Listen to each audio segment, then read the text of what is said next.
বন্ধুরা, তোমরা সবাই কেমন আছো? আশা করি ভালো আছো। তো আমার গলাটা একটুখানি ব্যথা হচ্ছিল, সকালবেলা খুব ব্যথাই করছিল। তো গলার ঢোক গিলতে পারছিলাম না, ব্যথা প্রচণ্ড পরিমাণেই করছিল। তো সকাল সকাল আমার বরমশাই 1 কাপ চা করে দিলেন।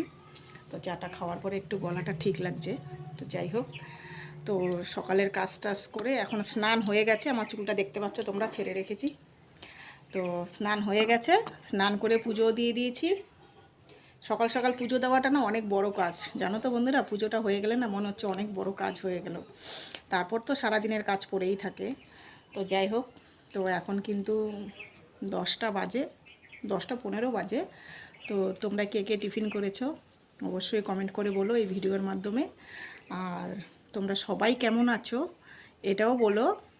আর টিফিনে তোমরা কে কী খাচ্ছ সেটাও বলো। তো আমার বরমশাই আমাকে দিয়ে আমার টিফিনটা রেডি করে দিয়ে, ও করেনি, আমি নিজেই করেছি। হ্যাঁ, কখনো কখনো ও করে দেয়, করে যায় না তা নয়, করে দেয়।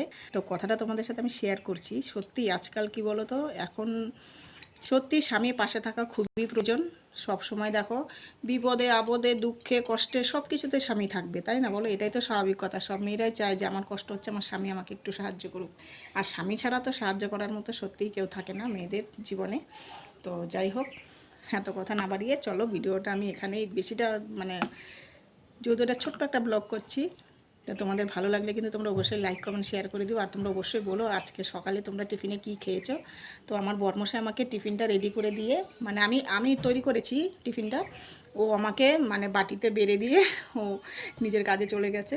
তো যাই হোক, তো আমি সকাল সকাল দেখো, আমার পুজো দেওয়ার পরে আমি বসে গেলাম। এই দেখো এখানে রুটি সকালবেলা আমি দুটোই নিয়েছি, আমি দুটোর বেশি খেতে পারি না। তো দুটো খেলেই পেট ভরে যায়। তো রুটি আর আলু চচ্চড়ি করেছি। তো একটু খেয়ে দেখি কেমন লাগছে। আমার বরমশাইকে সকালে দিয়েছি, ও খেয়ে দিয়ে কাজে চলে গেছে। তো এখন দেখি কেমন লাগছে।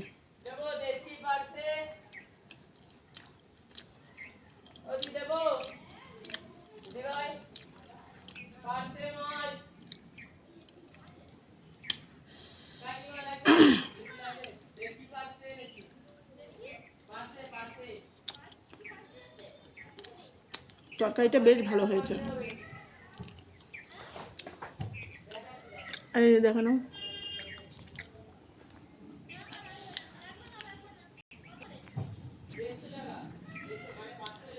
আর একটা কথা বলি তোমাদের, যেটা আমার হচ্ছে সেটাও তোমাদের একবার একটু জানিয়ে দিই। অবশ্যই তোমাদের জানা খুব দরকার। তো এখন তো জানো তোমরা, খুবই গরম পড়েছে, প্রচণ্ড পরিমাণে গরম। আর আমরা সহ্য করতে না পারার কারণে কিন্তু আমরা ফ্রিজ থেকে ঠান্ডা জল বের করে ঝাঁটাঝাট খেয়ে নিচ্ছি। কিন্তু বন্ধুরা, এই কাজ কখনোই করবে না। কেন বলো তো? আমিও ভীষণ কষ্ট পাচ্ছি।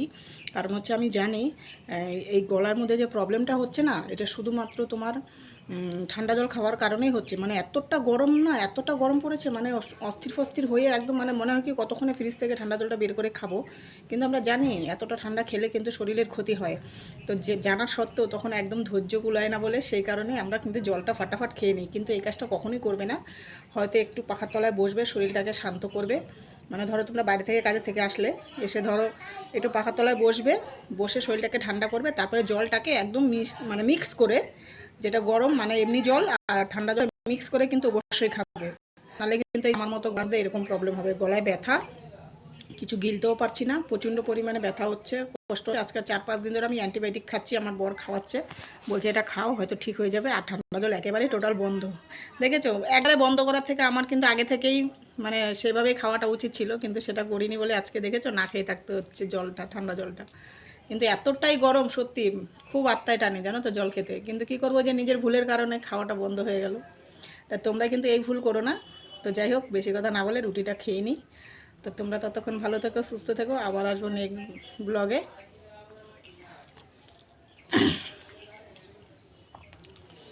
ভালো লাগলে অবশ্যই লাইক কমেন্ট শেয়ার করো। আর তোমরা কে কী খাচ্ছ টিফিনে অবশ্যই কমেন্ট করে বলো।